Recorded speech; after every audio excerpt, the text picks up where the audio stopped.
Right, so this is a tutorial video on how to make incubators. This is Mark 1, sort of prototype, but this is how it will look when it's constructed, and it's work in progress, so there's a few things that might be changed at some point, but I don't know if most of you know, well, we will know now, that I've recently got a good sack.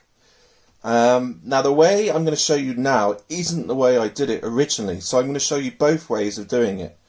So this is going to go to Raggy Tees on Facebook. There's a big sort of social group of tarantula keepers, etc., and whoever's interested in the hobby. And one of the moderators, Neil, wants to do a sort of tutorial section, I believe. So I'm going to send this over to him or link it to him and see if he likes it. So you can see on there the temperature is 24 and the humidity is 74%. Now you want a hygrometer, is what they're called. They're basically, it's two cables off here, and it will. What I've done is I've wedged it under the lid and squished the cable down. So you could actually hollow out a little sort of hole for them to go in, but you want this box to be as airtight as possible because you don't want any spiralings escape. Now in an ideal world you're going to be looking at this sort of on a daily basis to check the temperature and to see when the actual spiralings develop, so that when they fully sort of molt into instars from eggs with legs stage, you'll be there to see, you know, that they're okay and they're not sort of climbing up the sides. But it was all, yeah, my Laguna sack was quite tricky because they were very fast and then they moved from one area to the next. So I'll explain that at the end. So we'll just deconstruct this and then you'll be able to see what I've done. Now it's important to have one of these boxes at this stage because of the way this clips in. It's called a clip tight, or I think there's one's called, it's basically like if you look for food storage boxes, because you know food when it's stored long term wants to have all the air out because it preserves the food better. So other boxes or other enclosures, plastic enclosures that you might use, there might be a gap running around here, which is not what you want, because you want to basically feel safe that the spiralings aren't going to escape. So I'll show you the holes I've done as well. No holes in the side, but we're clipping this out. So look, it actually clips onto the tights. It didn't clip on here because what will happen is the tights might get in the way. Now I'm going to buy some larger tights. I'm going to buy some, like, I think they're XL or something. And I think these are just normal size. So it hasn't actually stretched too well. I'll show you what I've done. I've stretched the tights over the top, but you see here it's really like not going over. So I'm going to buy some bigger tights and see if I can get a better fit. And here's the holes. Now you could make smaller holes because obviously the little spiralings might sort of try and get through these holes, but the way you've done it with the tights, they can't actually escape. So it doesn't matter too much, but you know, if you wanted to be a bit safer, you could add smaller holes, but more of them perhaps. But I've done it like that and it seems to work okay. It's a bit trial and error. Don't put as many holes in at the start, because obviously you can add more holes later, if you see what I mean. Because you're going to have to do a fair bit of testing to make sure you get the right kind of humidity. Then inside we've got another box, which is where I'm going to place the eggs with legs, or actually eggs. It depends on when you obviously take the egg sac from the female, how developed they are. And when you do that, you want to sort of separate them ideally in the middle and spread them out as much as possible. Now I could put water directly underneath the tights, but I didn't want to go for that because I perhaps didn't want them getting too moist. I'm just going to press pause. So yeah, carrying on. That's not good because that's dipping in the water. But here's the actual box I'm using, and again it's got some tights over it, and I'm going to have to figure out a way of sorting these out. But yeah, it goes all the way around, and then of course the spiderling's going to go on here. You want this to be as tight as possible.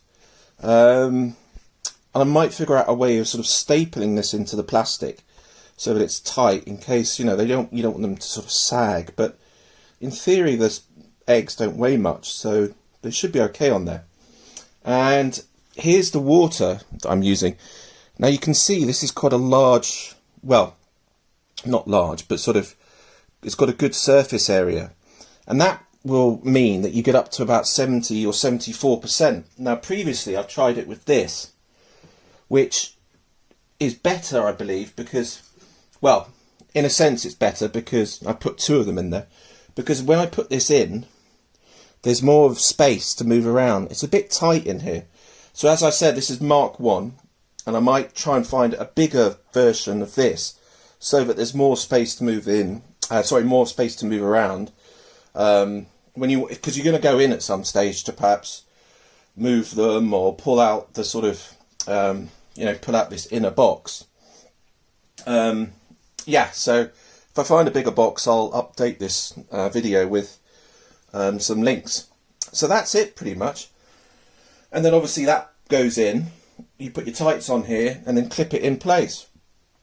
And then the place you put the actual incubator can be quite important. For example, this is in front of the radiator, so you might want to move it to a place that's close-ish to the radiator but not directly near to it, because temperature will affect obviously the rate at which water evaporates. So that'll make a difference. But if you're watching the hygrometer on a daily basis, you should be able to react and then obviously take out some water if needs be. And the last point I'll say on this way of doing it is, if it's around 74% humidity, you want the humidity to be up around 85. So, well, in the rainforest, say we're talking about a New World species, it's about 88%, and the temperature is about 25 degrees C. Now, tarantulas mostly will lay their egg sacs in the wet season. So find out where your tarantula's from, and then you basically want to mimic the conditions that are prevalent in the wet season. So, for example, I've just bred T. lagunas, and the egg sac was great, but they took a long time. I think it was 5 or 6 weeks for the eggs with legs to develop into first instars. And I asked a few people, and they said, "Oh, what are your temperatures?" And I said, "Oh, 23, or was it 24?" And they said I'd put them up to 25, 26. I think it was Gar Arachnotube. So yeah, he has his egg sacs around 26, or maybe a bit higher actually, if you want to sort of speed things up. But I had them at 26, and that sort of changed it. I think the last week they sort of developed, and I think it sort of moved things on a bit. So temperature, yeah, around 25, 26, humidity around 85%. Now what I'm going to do to show you is, if it's around 74 in there, get a bit of tissue paper and then dip it in the water. So for example, you've kind of dipped half of it in, and then, well, you could add a bit more actually, and then drain off any excess water like this onto my carpet. And then fold it over a bit if needs be, so it's a nice kind of moist but not overly wet piece of towel. And then you can stick that down the other side, and then that will raise your humidity up to about 85%. If it's too high, open the lid and just let the humidity dissipate, or perhaps take out one of the things, like take out perhaps the tissue paper.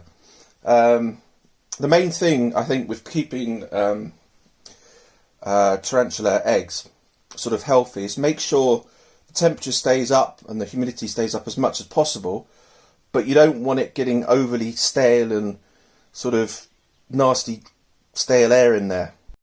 So I had to basically open my lid up a few times to make sure that you can kind of smell the sort of, if it smells a bit kind of, because the eggs will actually smell. So, but I was panicking, thinking that yeah, they were sort of going bad, and a few eggs might be bad, so you can actually take a few of them off. Anyway, I'm rambling slightly, and let's finish up the vid by just showing you what I did originally. So I sort of panicked a bit, and to be honest I was a bit kind of hopeless, but what I did was I placed the egg sac on some tissue paper like this, which I placed inside the enclosure, not the enclosure, the incubator, and then the big lid with the tight went on, and then obviously I had the hygrometer cables clipped, well, wedged in as well. Then what I did was put the egg sac in sort of the corner, or this half, spread it out as much as possible, and then every so often when I was watching the hygrometer, if it was around 70%, what I would do is add some water like that, and then that would raise it up to about 85, and I would keep monitoring that on a daily basis, and if it dropped to 70%, more water, back up to 80%, and it worked. So hopefully you've enjoyed this video.